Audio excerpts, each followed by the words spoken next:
तो आर्टिकल है ये वाला हमारे लिए जरूरी है, ठीक है।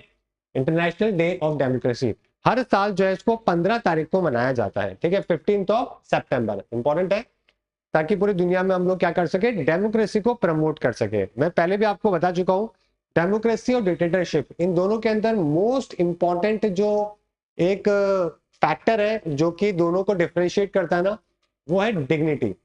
देखो डिक्टेटरशिप के अंदर आपकी डिग्निटी हमेशा मेंटेन रहती है, आपका आत्मसम्मान मेंटेन रहता है, आप कंप्लेन करवा सकते हो किसी के खिलाफ, कहीं पर भी कोई भी गलत होता है किसी महिला के साथ, किसी के साथ में भी, पुरुष के साथ।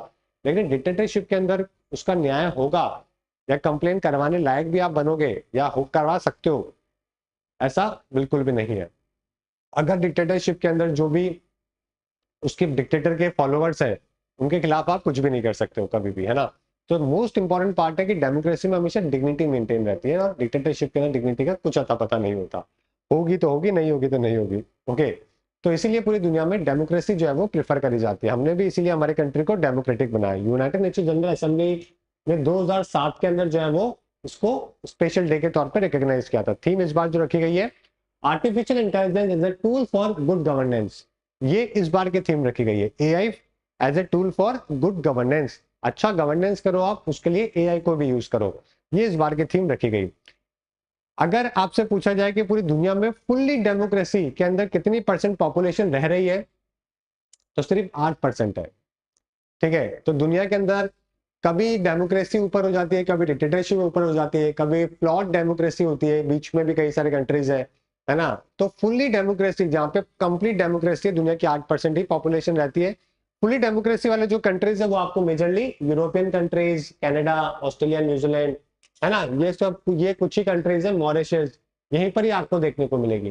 तो 4 कैटेगरीज में हम लोग डेमोक्रेसी को डिफाइन करते हैं। एक तो है फुल डेमोक्रेसी, एक है फ्लॉट डेमोक्रेसी, एक है हाइब्रिड रिजीम और एक है अथॉरिटेरियन रिजीम। अथॉरिटेरियन मतलब कंप्लीट डिक्टेटरशिप, उनके खिलाफ कोई कुछ भी नहीं बोल सकता, है ना। जिनपिंग के खिलाफ अली बाबा ने कुछ बोला था, जैकमा ने, तो गायब कर दिया 2 महीने के लिए, पता ही नहीं चला कहाँ गया बंदा। तो इस तरीके के हालात होते हैं। तो अगर आप देखोगे तो ये पूरा जो आपका ईस्टर्न वर्ल्ड है बेसिकली, यहाँ पे आपको ज्यादातर यही देखने को मिलेगा। हम लोग जो है वो फ्लॉट डेमोक्रेसी में, वैसे हम लोग डेमोक्रेटिक थे, लेकिन पिछले 10 सालों से मीडिया का जो रुख रहा है ना, गवर्नमेंट को लेकर एक तरफा जो न्यूज चलाना, सारी चीजों को कंट्रोल करना, उसकी वजह से हम भी जो है वो यहाँ से यहाँ पर है जो कि आ चुके हैं, ओके। तो ये वाली कहानी है। इसके अलावा ये वाले कंट्रीज भी हमारी वाली कैटेगरी के अंदर ही है, जो एशियन कंट्रीज है। साउथ अफ्रीका भी हमारी कैटेगरी में है, साउथ अमेरिका के अंदर भी बहुत सारे हमारी कैटेगरी के अंदर ही है, ऑलराइट, ठीक है।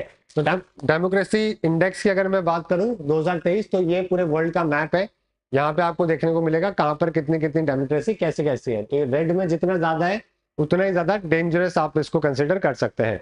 वर्ल्ड में बेस्ट डेमोक्रेसी या फुल डेमोक्रेसी मानी जाती है वो है नॉर्वे, न्यूजीलैंड और फिनलैंड। ये 3 कंट्री जो है वो डेमोक्रेसी इंडेक्स के अंदर टॉप स्कोरर रहते हैं हमेशा, ठीक है। ये 21 का डाटा है, लेकिन 22-23 का हो, 24 का हो, हमेशा नॉर्वे, न्यूजीलैंड, फिनलैंड, डेनमार्क यही टॉप के अंदर रहते हैं। लास्ट में हमेशा नॉर्थ कोरिया, म्यांमार, अफगानिस्तान, ये सारे कंट्रीज है जो कि आपको देखने को मिलते हैं, ठीक है। और 2024 पूरी दुनिया के लिए बहुत जरूरी था वैसे, क्योंकि ये सुपर इलेक्शन ईयर भी था। बहुत सारे देशों के अंदर इलेक्शन है जो कि इस साल के अंदर प्रपोज करे गए। आप देख सकते हो बिगेस्ट इलेक्शन हमारे कंट्री में हुए, बर्किनो फासो में कूप का डेंजर हुआ तो कूप हो भी गया। यूरोपियन पार्लियामेंट में भी इलेक्शन, है ना। उसके अलावा यूक्रेन के अंदर इलेक्शन थे लेकिन उसको आगे कर दिया गया। स्मॉलेस्ट न्यू पार्लियामेंट 16 सीट की तुवालू, यहाँ पर भी जो है वो इलेक्शन इस बार कंडक्ट करवाए गए। तो इस बार देखोगे इंडिया में, यूएस में भी इलेक्शन है, Indonesia, Brazil, Japan, Philippines, Germany, Thailand, दुनिया के बहुत सारे देशों के अंदर 2024 के अंदर आपको इलेक्शन देखने को मिले, ऑलराइट। तो बहुत सारे दुनिया के देशों के अंदर इस साल ये डिसाइड होना था कि कहां पर कितना डेमोक्रेसी या ऑटोक्रेसी है जो कि होगा, ओके। चलिए पेज नंबर 6 की बात करें तो यहाँ पे 2 न्यूज इंपॉर्टेंट है। एक तो है ऑपरेशन